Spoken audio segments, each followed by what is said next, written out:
Saludos cordiales, especialmente a nuestro pastor Isaac Román Tomapasca, del curso Administración y Gestión Eclesiástica.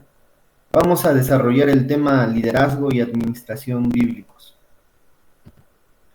En esta oportunidad, vamos a hablar del liderazgo y la administración como pilares esenciales en la gestión eclesiástica, influenciando el crecimiento y el impacto de la iglesia. Moisés, Nehemías, Pablo representan modelos bíblicos de liderazgo, administración distintivos. En este ensayo exploraremos cómo estos modelos ofrecen lecciones relevantes para la gestión eclesiástica moderna, adaptándose a un contexto en constante cambio y desafío. Prosigue mi compañero Kevin. Buenas tardes con todos. Quizás uno de los personajes bíblicos que estamos estudiando en las Escrituras, uno de los más importantes en el Antiguo Testamento en cuanto a liderazgo y administración, es del que vamos a hablar en este momento. Vamos a hablar del liderazgo de Moisés. A través de las Escrituras encontramos cualidades que son muy importantes en Moisés. Uno de ellos es la fidelidad a Dios, el cual está en el texto bíblico también, Números capítulo 12, versículo 7, en donde Dios da testimonio a Moisés cuando le dice: cuando haya entre vosotros profeta de Jehová, le apareceré en visión, en sueños hablaré con ellos. No así me hicieron Moisés, el cual es fiel en toda mi casa. Entonces Dios mismo da testimonio a su siervo Moisés en cuanto a la fidelidad, en cuanto a su fidelidad. Otras de sus cualidades son la dependencia total de Dios. Él sabía de que sin Dios no podía tener dirección, no podía conquistar, no podía tener victorias. La comunión íntima con Dios también, donde se dice a través de las Escrituras que Moisés hablaba cara a cara con Dios como cualquiera habla con su compañero. La misericordia y la intercesión de Moisés por el pueblo de Dios.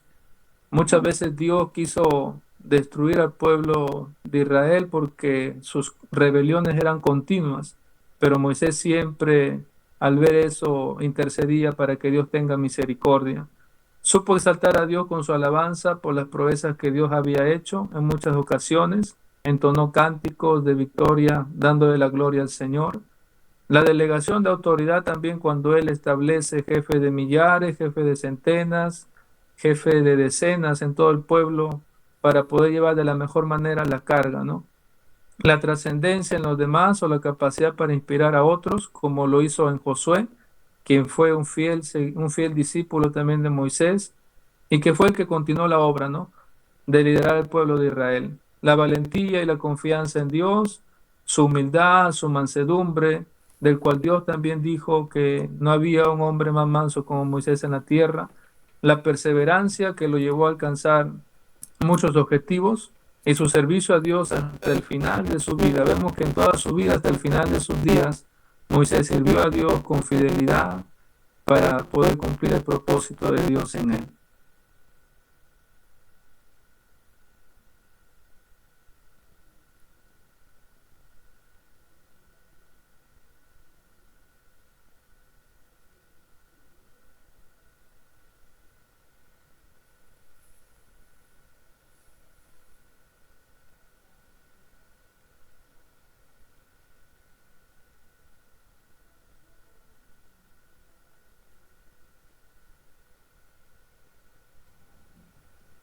Liderazgo de Nehemías. Nehemías, un hombre que vivió alrededor del año 450 a.C., la desobediencia a Dios llevó a Israel a la esclavitud, cuyo mayor opresor fue el imperio babilónico. Es en este momento de la historia aparece el líder Nehemías, que fue la persona escogida por Dios para reconstruir los muros de Jerusalén. En los capítulos de este libro tenemos las características resaltantes. Era sensible ante las necesidades de sus hermanos. Este es el primer principio de liderazgo que hallamos en el libro de Nehemías. A Nehemías le importó lo que le importó a Dios, y eso hizo de él un líder empático, que en la actualidad también es muy importante para poder atender y solucionar muchas necesidades. Otra característica: acudió a Dios en busca de ayuda. La oración apasionada por su pueblo, con celo de intercesión ante Dios, Entendió que con sus propias fuerzas no iba a poder lograr sus objetivos. Esto solo se podrá lograr con la benéfica mano del Dios Todopoderoso. El secreto para el líder de hoy, una vida privada de oración, determina la eficacia de su liderazgo público. Era digno de confianza. El rey Artajerjes le había encomendado su seguridad personal. Eso significa un alto grado de confianza. Dios usa personas que sean dignas de confianza, seguras y fieles. Disposición. Estaba a miles de kilómetros de distancia, muy lejos de su pueblo y de sus hermanos. Habría sido mucho más fácil quedarse donde estaba, llevando la vida fácil y placentera del palacio, pero prefirió hacer la voluntad de Dios. Sabiduría. Nehemías supo ser discreto con los propósitos que Dios puso en su corazón, muy importante en todo líder moderno. Confianza inquebrantable en Dios. Nehemías no se apartó de los planes que Dios había puesto en su corazón y estuvo dispuesto a llevarlo a cabo sin importar las consecuencias. El líder moderno tiene que tener convicciones grandes en Dios, visión, capacidad de organización y trabajo unido. Entendimiento para poder enfrentar a los enemigos, trabajar en unidad con el pueblo sin detener la obra de Dios, preparado para toda buena obra y no se desenfocó de lo más importante. Hizo caso omiso a las maquinaciones del enemigo y puso su mirada en la meta, terminar la obra que Dios había puesto en su corazón. Pasamos a nuestro compañero Gensi Jago. Gracias por el pase. Bien, ahora continuando lo que es el liderazgo de Pablo, decimos que Pablo pues fue un gran líder y un instrumento escogido por Dios. Tenemos que la fidelidad en la administración, Pablo decía, se requiere de los administradores que cada uno pues sean hallados fieles. Un ejemplo de seguir también pues Pablo fue un fiel imitador de Cristo. Todo líder pues tiene que tener un buen testimonio para poder ejercer lo que es la administración en la iglesia. También un fiel hasta el final. Pablo luchó hasta el final y acabó la carrera, guardó la fe y que una vez pues entregado y todo líder pues fiel no puede, es como si un líder no es fiel no puede administrar las cosas de Dios. Pablo también tenía una valentía y una perseverancia. A Pablo pues no le importaba lo que iba a padecer por causa de Cristo. También pues la humildad. Pablo tenía muy claro que sin Dios él no hubiera podido hacer nada de lo que se hizo. Y era compasivo. Pablo decía también, tenemos que restaurar a los demás considerándonos a unos mismos. Y tenía una pasión por Dios y por el Evangelio. Pablo predicaba a tiempo y fuera de tiempo las verdades del Evangelio de la salvación.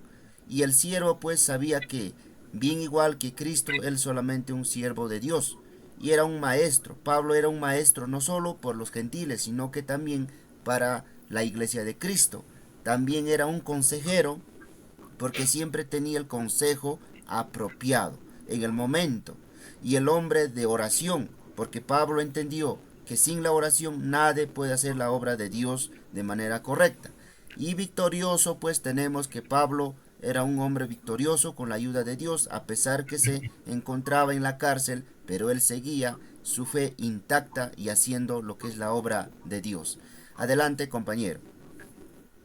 Por eso se entiende que el liderazgo, para que pueda influenciar en las personas, tiene que ser bien administrado. Y se dice que el líder ideal es alguien cuya vida y carácter motiva a las personas para que sigan una vida ordenada.